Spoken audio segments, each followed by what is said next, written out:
Channel of Vadodara.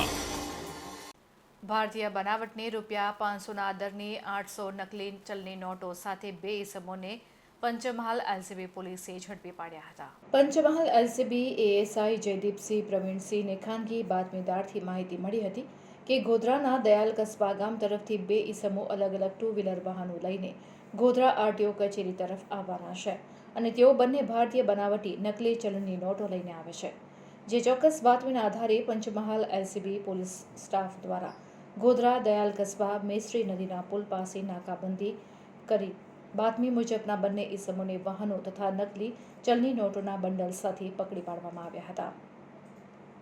પકડાયેલા ઇસમોને તેઓના નામઠામ પૂછતા તેઓએ પોતાના નામ મોહસિન સબ્બીર સિંઘા અને સોએબ અબ્દુલ સત્તાર પટેલ જણાવ્યા હતા। જ્યારે આ ગુનાના ષડયંત્રમાં સંડોવાયેલ ઇમરાન સબ્બીર સિંઘાને વોન્ટેડ જાહેર કરવામાં આવ્યો હતો। પોલીસ દ્વારા 800 જેટલી 500ના દરની નકલી નોટ તથા 2 વાહનો અને અન્ય સાધનો મળીને કુલ ₹70,640નો મુદ્દામાલ કબજે લીધો હતો। પકડાયેલા બંને ઇસમો સામે ગોધરા શહેર એ ડિવિઝન પોલીસ મથકે ગુનો નોંધવામાં આવ્યો છે।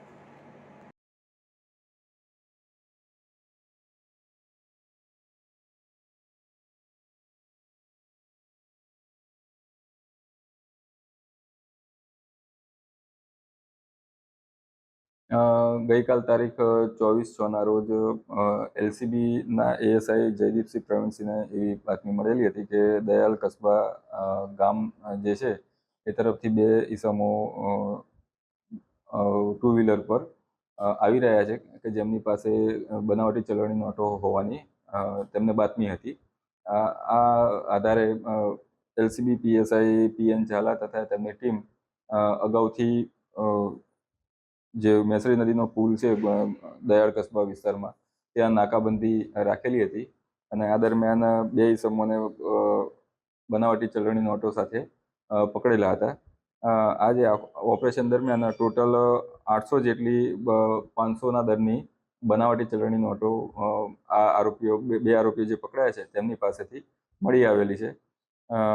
આ જે 2 આરોપીઓ છે તેમાં એકનું નામ મોહસિન સબ્બીર સિંધા, મૂળ ગામ કાટાસાયણ દાદાભાઈ ફળિયું, તાલુકો હાંસોટ, જિલ્લો ભરૂચ છે અને જે હાલ તાંદરજા અલમિનાર હાઇટ્સ વડોદરા શહેર ખાતે રહે છે।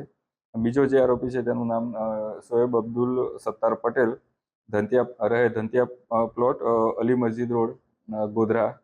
આ ઉપરાંત એક આરોપી વોન્ટેડ છે જેનું નામ છે ઇમરાન સબ્બીર સિંધા, મૂળ રહે કાટાસાયણ દાદાભાઈ ફળિયું, હાંસોટ, જિલ્લો ભરૂચ અને તે પણ તેના ભાઈની સાથે તાંદરજા અલમિનાર હાઇટ્સ ખાતે હાલ વસવાટ કરે છે। આ આરોપીઓ વિરુદ્ધ હાલ કાયદેસરની કાર્યવાહી કરી ગોધરા શહેર એ ડિવિઝન પોલીસ સ્ટેશન ખાતે બનાવટી ચલણી નોટો અનુસંધાને આઈપીસી કલમ 489 ખ 114 મુજબ ગુનો રજીસ્ટર કરવામાં આવેલો છે। હાલ તપાસ ચાલુ છે અને ક્યાંથી મેળવી છે, કઈ રીતના કોઈ જગ્યાએ વટાવી છે કે નહીં તે અંગેની તપાસ હાલ પોલીસ દ્વારા ચાલુ છે।